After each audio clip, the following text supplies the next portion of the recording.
George Clooney, who has been cosplaying as a journalist these many years. Now, my theory about this, and he just wrapped up this show that we're going to get into, that was this Broadway show that was aired live on CNN over the weekend, and they treated it like, it was the second coming.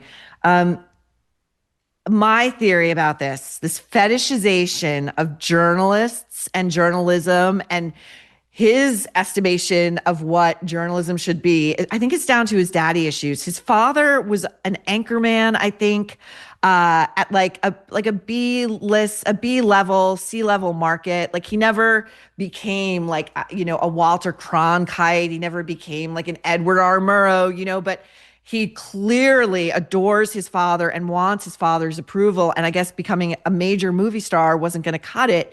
So we're constantly toggling back and we're playing legendary journalists. And then we're giving interviews to journalists telling them how they should be conducting their professional business. And these guys, it's always these guys who are interviewing him, whether it's like Lawrence O'Donnell, the insufferably smug Lawrence O'Donnell over at MSNBC, who's like, posting constantly pictures of himself with George Clooney. Like, I know George Clooney, I'm friends with him. Look, or Martin Sheen. It's like, just be a fucking journalist and stop name dropping all over town.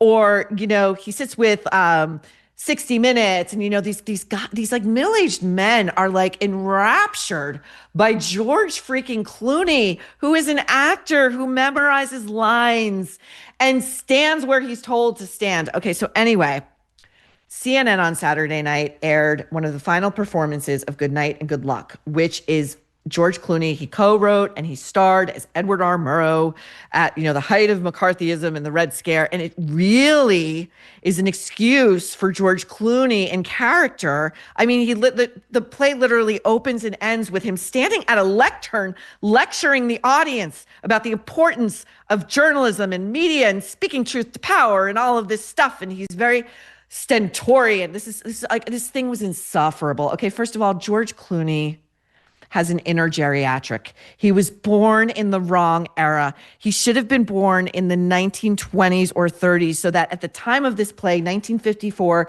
he would have been at the height of his like young adulthood, because it's so mothbally. It just smells acrid, like an old folks home. It's like he's got these torch songs and these old timey music interludes, and the fetishization of just everything about that era, of the cigarette smoking, of like it's just ridiculous. And so anyway, we get a very, very stentorian, very self-righteous, a very hectoring and lecturing George Clooney, who gets to like, also there's a difference. I can talk to this again. You're about to see perhaps another a job I booked recently. So I can speak to this because now I'm an actress.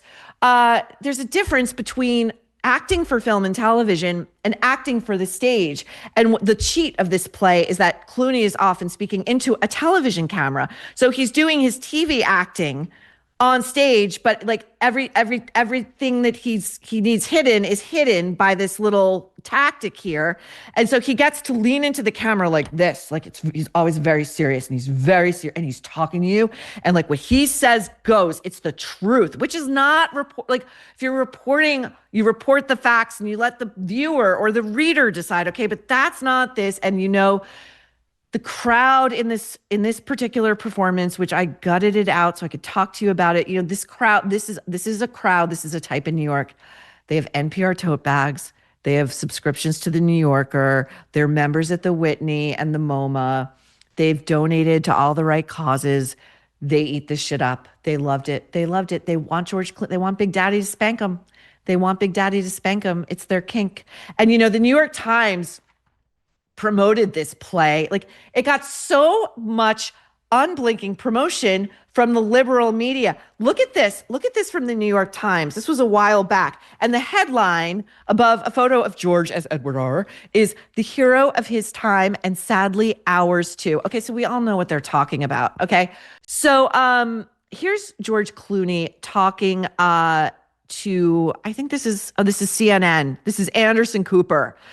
After this play aired live, there was this panel discussion about the crisis in the media on CNN with like Brian Stelter and like Kara Swisher and just like the most insufferable people you could think of. And it's like, guys, the call is coming from inside the house. Your network is tanking, and no amount of George Clooney in people's faces is going to fix it. Okay. You've got a guy on your network who pushed back until the election that anything was wrong with Joe Biden and is now out there trying to selling a book. It's like top of the New York Times bestseller list going, whoa, how did we miss that story? It's all true. How the fuck did we miss that story? So I don't want to hear it from CNN. But here's Anderson Cooper. They're probably their biggest star talking to George Clooney about, what happens when New York audiences get mouthy.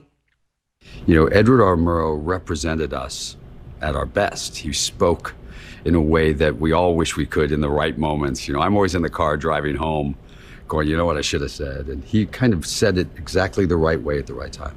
And you can feel everybody move forward in their chairs. You can, by the end, this whole front row is just weeping. They're just bawling. I think they feel that they wanted a place and to be in a room together where they could hear and talk about who we are at our best. You've had people, Sure, we've had breakout protests in the audience. Sure, a couple, and for both sides. We've had them yell, resist, and stand up and scream, and we've had them stand up and yell on the other side. That's okay. Do you change anything? Do you respond to that? I have responded at times, but only in character. You respond as Edward R. Murrow. Sure, you'll just say, well, as a reporter, I've covered protests. I am telling you, I think, just my opinion, that is what goes on in George Clooney's mind. George Clooney fantasizes that he is a real reporter, that he is Edward R. Murrow. And so like he's scolding actual audience members like in character. We've all seen again, Patti LuPone scolding people. She breaks character to do it, but he's got to stay in character. And at the end of that play, and he's standing up there like blah, blah, blah, the importance of journalism and blah, blah, blah, blah, blah. And, he's got all these clips playing behind him that's allegedly the devolution of American culture and media. And I promise you, George, I don't know when the last time you cracked an actual book was, but it has been ever thus. Technology changes, humanity does not, okay? But, again, the legacy media, which is having its death rattle, J-Lo's having her death jiggle, excuse me, legacy media is having its death rattle, is just wanting more and more lessons out of the mouth of George Clooney, actor/journalist. You know what else he should do? He should go to space. He should go to space.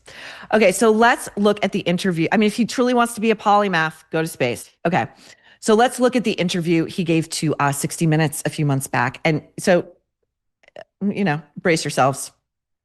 Journalism and telling truth to power has to be waged like war is waged. It doesn't just happen accidentally. It takes people saying, we're going to do these stories and you're going to have to come after us. First of all, that is a gross oversimplification of how corporate media works. George Clooney knows this. He's in the movie business and they make compromises all the time. Speaking of George, you know that you're known as like the mayor of Hollywood, right? So why don't you work on cleaning out that cesspool, that rat's nest, before targeting national and global media and telling them what they need to do, okay?